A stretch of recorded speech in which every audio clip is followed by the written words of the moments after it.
40년 만에 다시 원전 사이클이 온다라는 이야기가 지금 미국에서 나오는 거거든요. 이 부분을 해소를 해줄 수 있는 나라가 없죠. 결국에는 원전의 생태계를 가지고 있는 우리나라가 이 부분을 도와준다. 이 모든 것들이 다 잘 됐을 때 LNG, 석탄, 원전 누가 되든지 간에 수혜를 볼 수 있는 대표적인 기업이 최근에 공시 보시면 LNG 캐리어들 발주가 나오기 시작을 했거든요. 내년도에는 중소형주들의 화려한 종목 장세를 좀 대비하자.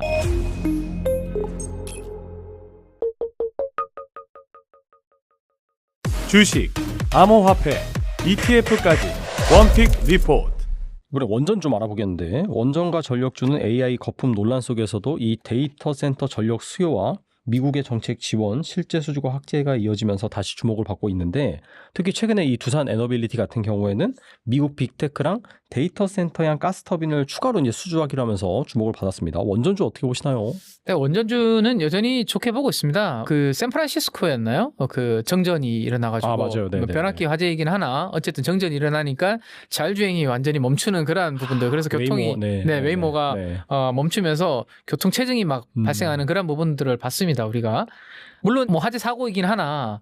어쨌든 미국의 빅테크들의 최근의 움직임들을 보면 에너지 관련된 기업들을 계속 뭐 M&A하고 인수하는 그런 흐름들이 만들어지는 걸 보면 AI에 대한 인프라 투자는 하는 거는 맞는데 이거 투자에 있어서 나중에 결국에는 전력 공급이 제일 중요하다라는 것을 알기 때문에 그 부분을 하는 거거든요. 그래서 원전은 지금 뭐 시간은 좀 걸리는 부분이 있습니다. 뭐 5년 짓는데 5년에서 7년 걸린다라는 부분이 있기 때문에 시간은 걸리나 어쨌든 기저발전 쪽에서는 가장 안전하고 좀 싸게 공급할 수 있는 부분이니까 미국이 AI 인프라 투자를 계속 한다라면 지금 중국을 이기기 위해서 계속 한다라면 이 원자력은 계속 가야 되는 방향 큰 그림은 맞다라고 생각이 됩니다.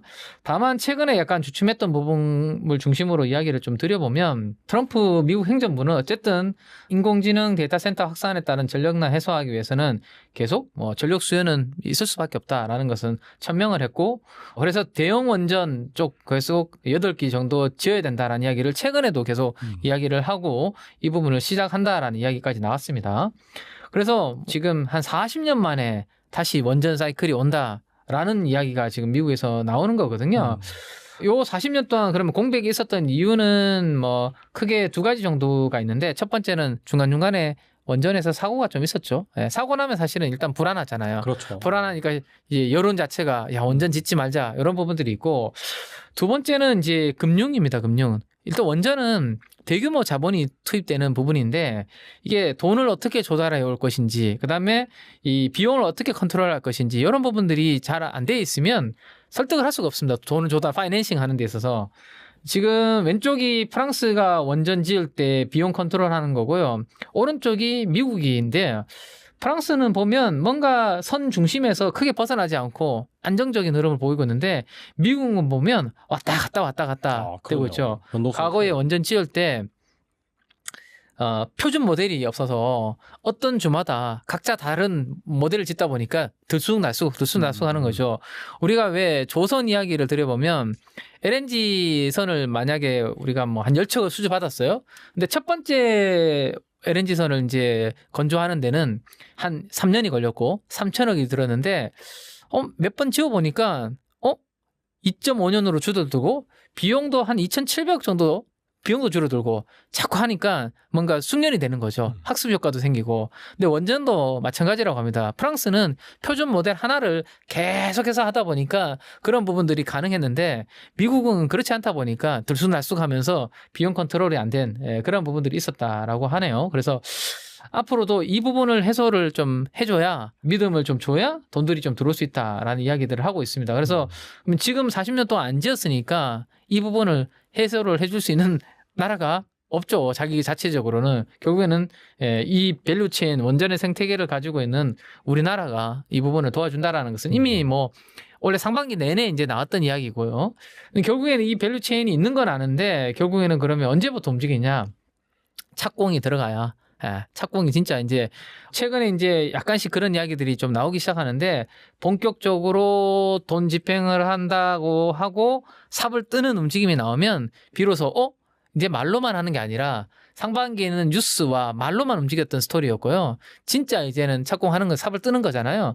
그러면 이제 여의도에 있는 애널리스트 분들이 이 프로젝트를 가지고 앞으로 2년 뒤에 3년 뒤에 원전 이제 뭐 짓고 가동을 하면 미래에 있는 돈을 땡겨오면 이렇게 이제 밸류에이션이 가능하다라는 부분들로 하게 되면 이제 원전에 대한 가치를 밸류에 녹일 수 있는 거죠. 기업 가치에. 그래서 그런 부분들이 이제 되려면 결국에는 본격적인 착공에 좀 들어가야 된다. 그렇게 참고를 하시면 될 것 같습니다. 그래서 내년도 아마 빠르면 내년도 초에 아마 본격적으로 이제 착공에 들어가게 되면 우리나라 뭐 현대건설이라든지 두산에너빌리티라든지 이런 기업들한테는 밸류에이션으로 반영을 할 것 같고요. 제 생각에는 최근에 원전뿐만 아니라 원전의 시간이 좀 많이 걸린다고 말씀드렸잖아요. 가스도 필요하고 연료전지도 필요하고 태양광도 요즘은 또 이슈가 되고 있습니다. 금방 그렇죠? 지을 수 있다고 하더라고요. 그렇죠. 네. 그래서 LNG 뭐 복합화력발전소도 필요하고 석탄도 지금은 원래 폐쇄하려고 했던 거 폐쇄 못하고 계속 더 가동하려고 하고 있습니다. 모든 걸 다 지금 땡겨와야 되는 상황이죠. 이 모든 것들이 다 잘 됐을 때 LNG, 석탄, 원전 누가 되든지 간에 수혜를 볼 수 있는 대표적인 기업이 BHI입니다. 예, HRSG라는 그런 부분들이 있기 때문에 BHI 같은 경우는 그래서 수주 잔고도 꾸준하게 지금 계속 쌓이고 있고 어떤 발전소, 어떤 발전원이 되더라도 이 HRSG 같은 경우는 대부분 잘 들어가기 때문에 BHI도 뭐 괜찮은 후보군 아닌가 뭐 이렇게 말씀드리겠습니다. 원전 아무튼 앞으로 쭉 지켜보면 좋겠다라는 네네. 생각이 드네요. 그리고 10월 11월 부진하던 조선업이 또 한 번 연말 들어서 주목을 받고 있습니다. 특히나 이 최근에 발표된 그 미국의 프리기탐 이걸 이제 하나오션에서 만든다. 또 이런 이슈가 나오면서 또 당일날 주가가 12%막 급등하는 등 상당히 좋은 흐름을 보였는데 2026년 전후를 조선업 구조 변화의 분기점으로 보는 시각도 많습니다. 조선업 어떻게 보시나요? 네, 뭐 9월 달부터 11월 달까지 반도체가 워낙 강하다 보니까 이제 조선, 방산, 원전이 조금 쉬는 그런 그림이 있었는데 펀더멘탈은 저는 나쁘지 않다고 생각이 됩니다. 물론 이제 수급적인 그런 순환매로 인해서 눌려 있는 부분이기 때문에 그게 좀 해소가 되면 언제든지 좀 좋아지지 않을까라는 생각을 가지고 있는데 일단 정리를 한번 최근의 상황을 현황부터 정리를 좀 해드리면 결국에는 내년도에도 뭐 좀 움직이려면 새로운 모멘텀이 좀 필요한데 그 새로운 모멘텀 중에 하나는 원래 좀 실망스러웠던 부분이 이제 LNG 선 그죠? LNG선의 수주가 생각보다 안 나왔다라는 요게 이제 좀 하반기에 주가가 좀 눌리는 그런 부분이 있었는데 자, 그 부분과 관련해서 말씀을 좀 드리도록 하겠습니다. 아무래도 이제 이 뭐 특히 삼성중공업도 그렇고요. 대부분 LNG선이 조금 부가가치가 비싸다 보니까 이 LNG선이 상당히 중요한 이 우리 조선사들의 먹거리거든요. 근데 이게 수주가 안 나오니까 이제 피크아웃 한 거 아니야? 자꾸 걱정들을 이제 하시는 분들이 많은데 요 관련된 이야기들 한번 드려보면 22년도에 LNG가 177척이 발주가 나왔다고 합니다. 와, 진짜 많이 나오네. 네. 근데 원래 10분의 1 토막이 난 거거든요. 17척. 네네. 그러니까 이제 LNG 비중이 높은 조선사들 중심으로 이제 주가가 정체하는 그런 부분들 밖에 나타날 수밖에 없었고 대신에 군함이라든지 방산 약간 색깔이 있는 조선주들은 상대적으로 좀 강한 그런 흐름을 보였는데 미국 LNG 프로젝트에 이제 구조적 이슈가 좀 있었던 것 같은데 오늘은 그 부분을 좀 말씀을 좀 드리도록 할게요. 우리가 미국에서 LNG 많이 개발한다라고 하잖아요. 이 LNG 프로젝트에 있어서 독특한 구조를 좀 우리가 알 필요가 있는데 디벨로퍼들 일단 개발하고 판매하는 쪽들이 있습니다. LNG 터미널 건설하고 가스 액화해서 판매하는 주체인데요. 요 판매하는 것들을 사오는 구매자들이 있습니다. 바이어들. 대표적으로 우리나라의 한국가스공사 같은 기업이라고 생각하시면 될 것 같아요. 근데 독특한 구조라고 돼 있잖아요.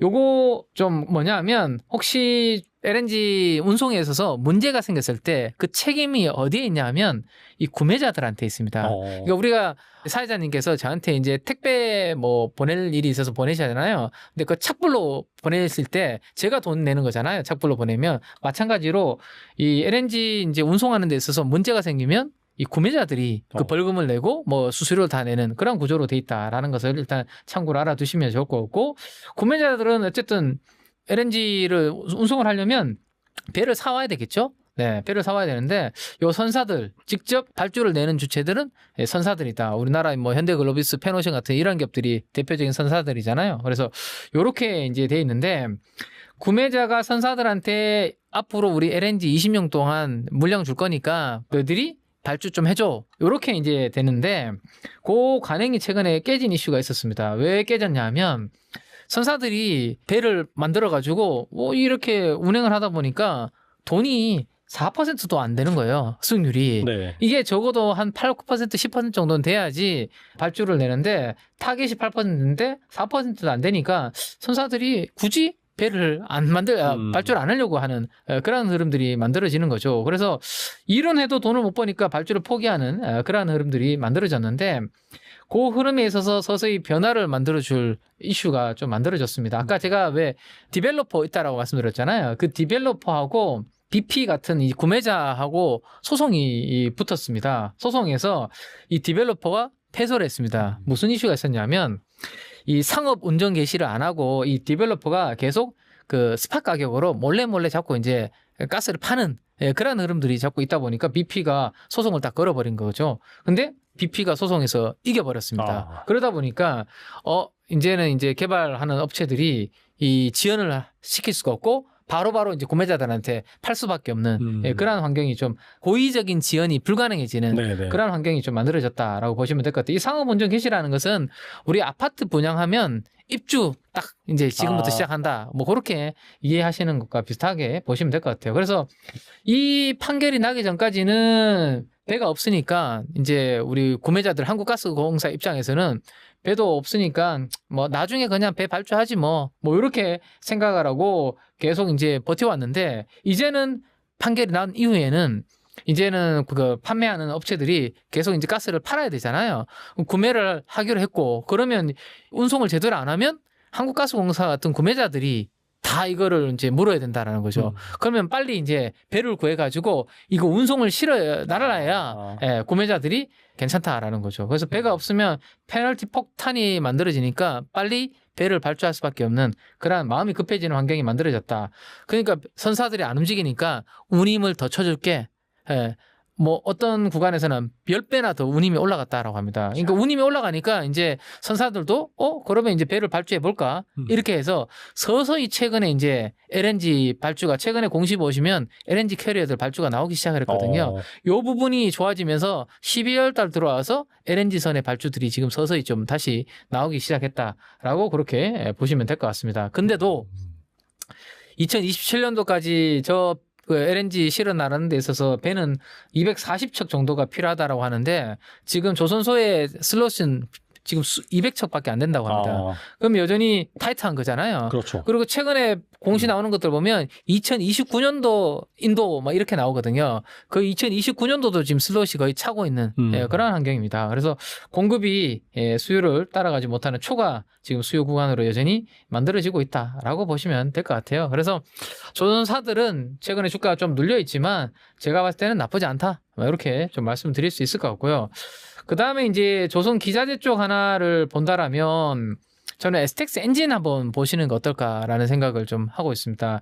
12월 23일 날 녹화 기준으로도 또 트럼프 대통령께서 또 뭐 호위함 우리나라 그 한화 이야기 하면서 해서 방산 관련된 이슈 만들어지면서 한화오션 주가 막 움직이고 좀 했었는데 STX 엔진이 요거 한번 짧게 한번 설명드리면 원래 하는 본업은 한 6천억에서 7천억 정도 이렇게 매출 나오는 기업입니다. 이 영업이익률 한 10%니까 600억 정도 전후로 이제 돈 버는 회사거든요. 근데 이 돈을 버는 대부분이 방산 엔진 쪽에서 나옵니다. 육상 방산입니다. 근데 이게 K9 자주포, 그다음에 K2 전차 여기 들어가는 엔진 쪽에서 이제 주로 돈을 버는 건데 지금 이야기가 나오는 쪽은 이쪽으로 보시면 될 것 같아요. 네.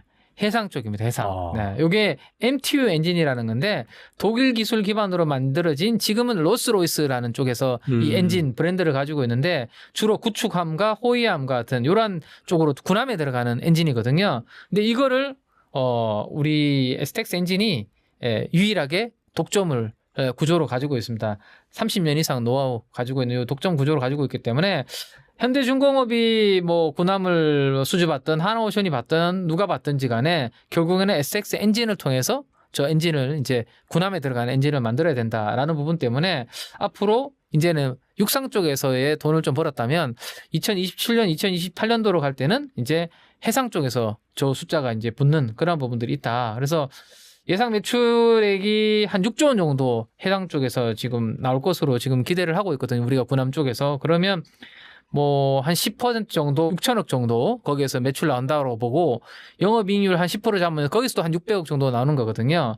그러면 원래 한 600억에다가 저 군함 쪽에서 또 한 600억 정도 보면 한 1200억 정도. 그러니까 이익이 한 더블 정도가 이제 올라가는 그런 그 부분들이 생긴다라고 보시면 될 것 같아요. 그래서 그러면 2027년, 2028년도 그림인데 왜 지금부터 우리가 공부를 해야 되냐 하면 다들 아시겠지만 조선은 수주 받을 때 주가가 먼저 움직이죠. 그렇죠. 숫자는 나중에 네네. 움직이잖아요. 그래서 내년도 그래서 26년도부터 군함과 관련된 이러한 수주 이야기들이 나오면 주가는 먼저 반영할 가능성이 높기 때문에 조선 기자재 중에서는 엔진 뭐 다른 기업들도 다 뭐 좋겠지만 STX 엔진도 한번 공부해 보시는 거 괜찮겠다. 이렇게 말씀드리겠습니다.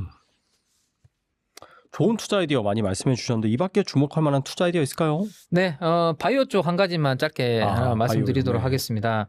신약 개발의 패러다임이 좀 바뀔 것 같습니다. 네, 그러니까 지금까지 우리가 약물을 하나 개발을 하면 찾아내면 요 약물을 사람한테 바로 테스트를 할 수는 없잖아요. 이게 무슨 독성이 있을지도 모르니까. 그래서 이제 전임상에서 쥐라든지 원숭이 대상으로 우리가 이제 동물을 대상으로 이제 이렇게 실험을 하게 되는데 그 부분을 이제 못하게 되는 환경이 이제 만들어졌다라고 보시면 될 것 같습니다.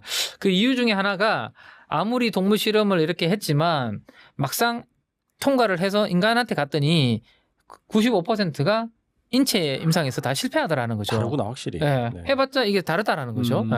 근데 굳이 그거를 이제 윤리적인 문제도 있는데 동물을 대상으로 계속 해야 되겠니? 라는 게 하나가 생긴 건데 그러면 동물을 대상으로 하지 않는다면 다른 것 대상으로 뭔가 독성 실험을 할 수 있는 게 있어야 되잖아요. 그 기술력이 AI를 중심으로 뭔가 올라오니까 이제 FDA를 중심으로 그렇게 하지 마라라고 이제 권고가 지금 내려왔고 폐지 수순으로 지금 가고 있다라고 보시면 될 것 같습니다. 저렇게 이제 지금까지 임상을 하는 데 있어서 우리가 시간도 많이 걸리고 비용도 많이 걸리는데 성공 확률은 5%도 안 되니까 이거를 바꿔보자라는 게 지금 만들어지고 있다라고 보시면 될 것 같습니다. 그래서 간단하게 하나 설명을 드리면 오가노이드라는 용어를 기억을 하시면 좋을 것 같아요. 그다음에 장기 칩, 예, 그다음에 AI 모델링 이런 부분들인데 FDA에서 작년부터 이미 오가노이드 그러니까 이제 동물 실험 폐지와 관련된 이야기들이 나왔고 올해가 아니죠. 12월 달에 지금 초당적으로 상원에서도 이 동물 실험 폐지 관련된 부분이 통과를 했습니다. 그러면 이제 하원도 통과할 것이고 점점점 이제 법적인 효력도 이제 생기겠죠. 그래서 올 4월 달에 만들어졌던 이 부분이 점점점 효력을 갖춰가고 있다라고 보시면 될 것 같습니다. 그래서 요거 한번 보시면 과거에 이제 동물 모델에 의존했던 신약 개발과 인간 중심으로 했을 때 차별화되는 부분들을 제가 이제 만들어 놓은 건데요. 어쨌든 인간은 중심으로 이렇게 하게 되면 훨씬 더 예측성이 높아진다. 비용도 적게 들고 시간도 짧게 할 수 있다. 이런 부분입니다. 그래서 이 오가노이드라는 것은 쉽게 해서 우리 몸과 비슷한 세포 그것을 3D로 만들어 놓은 오가노이드 같은 환경에서 약물이라든지 이런 부분들을 실험을 할 수 있다라는 거죠. 그래서 3D 바이오 프린팅 기술로 인공 장기 모델을 만들어 놓고 거기에 독성 평가를 이렇게 하면 충분히 전임상을 동물을 대체할 수 있는 부분들이 되는데 이거를 FDA 중심으로 영국도 폐지를 하는 중심으로 가고 있고 우리나라에서도 더불어민주당에서 또 대표 법안 발의도 또 최근에 하셨거든요. 그러면 이 바이오 쪽에서의 내년도에 뭐 큰 테마는 아니겠지만 우리가 뭐 우리 ADC라든지 뭐 항암제라든지 그죠? 이런 비만 치료제처럼 큰 방향성은 아니지만 그래도 좀 작은 소테마로서는 하나의 바람이 좀 불 수 있기 때문에 이 오가노이드 관련된 기업들은 이런 종목들이 있습니다. 네, 관련된 기업들 리스트까지 제가 보여드렸으니까 시가총액이 아직은 좀 작은 기업들이 많죠. 그래서 좀 관심 있게 오가노이드 관련된 부분들을 공부를 해보시면 좀 재미있는 작은 테마가 되지 않을까 그렇게 말씀 좀 드리겠습니다. 네, 오늘 나와주셔서 정말 좋은 말씀 많이 해주셨는데 끝으로 이 영상을 보고 계신 분들을 위해서 한 말씀만 부탁드립니다. 네, 2025년도 코스피 지수는 70% 정도 상승을 했습니다. 네, 그래서 지수로 따지면 상당히 강한 상승을 했기 때문에 만약에 내년도에 코스피 지수가 5천을 간다면 러프하게 그냥 4천에서 5천 간다면 한 25% 정도 지수 상승을 할 수 있습니다. 25% 지수 상승이면 그것도 대단한 지수 상승이거든요. 네, 다만 지수는 올해보다는 어쨌든 상승률 자체는 조금 줄어들 수밖에 없는 그러한 부분이기 때문에 지수가 상승이 약간 올해보다는 제한적이라면 제 생각에는 내년도에는 조금 종목 장세가 훨씬 더 화려하게 전개될 가능성이 높지 않을까라고 생각을 하게 되고 금리도 뭐 상반기에 약간 금리 인하 스탠스가 여전히 유지가 된다라면 금리 인하 구간에서 유리한 것은 대형주도 좋지만 중소형주들이 상대적으로 또 더 유리한 부분들이 있기 때문에 내년도에는 중소형주들의 좀 화려한 종목 장세를 좀 대비하자 뭐 이런 말씀을 좀 드리고 싶고 대신에 이제 내년도 하반기로 갈수록 좀 이제는 금리를 더 내리지는 못하지 그런데 물가는 좀 이슈가 되면서 금리 또 올리는 이야기들이 나올 때는 고퍼주 같은 것들은 또 조심해야 되는 그런 부분들이 올 수 있습니다. 그래서 가급적이면 좀 내년도 하반기에는 레버리지 같은 부분들을 좀 조심하시면서 내년도 상반기에 제가 또 종목에 대해서 종목 장세 잘 대비할 수 있도록 도와드릴 수 있도록 할 테니까요. 네, 한 해 마무리 잘 하시고 새해 복 많이 받으셨으면 좋겠습니다. 네. 네, 말씀하신 것처럼 내년 상반기에 이 종목 장세를 대비하는 차원에서 오늘 또 많은 투자 아이디어 말씀해 주셨습니다. 그래서 그런 기업들 중심으로 일단 보시고 공부 잘 해 놓으시고 내년에 또 모셨을 때 또 어떤 투자 아이디어 가지고 오실지 한번 기대해 보는 그런 시간을 갖도록 하겠습니다. 네, 지금까지 민재기 팀장님 좋은 말씀 감사합니다. 감사합니다.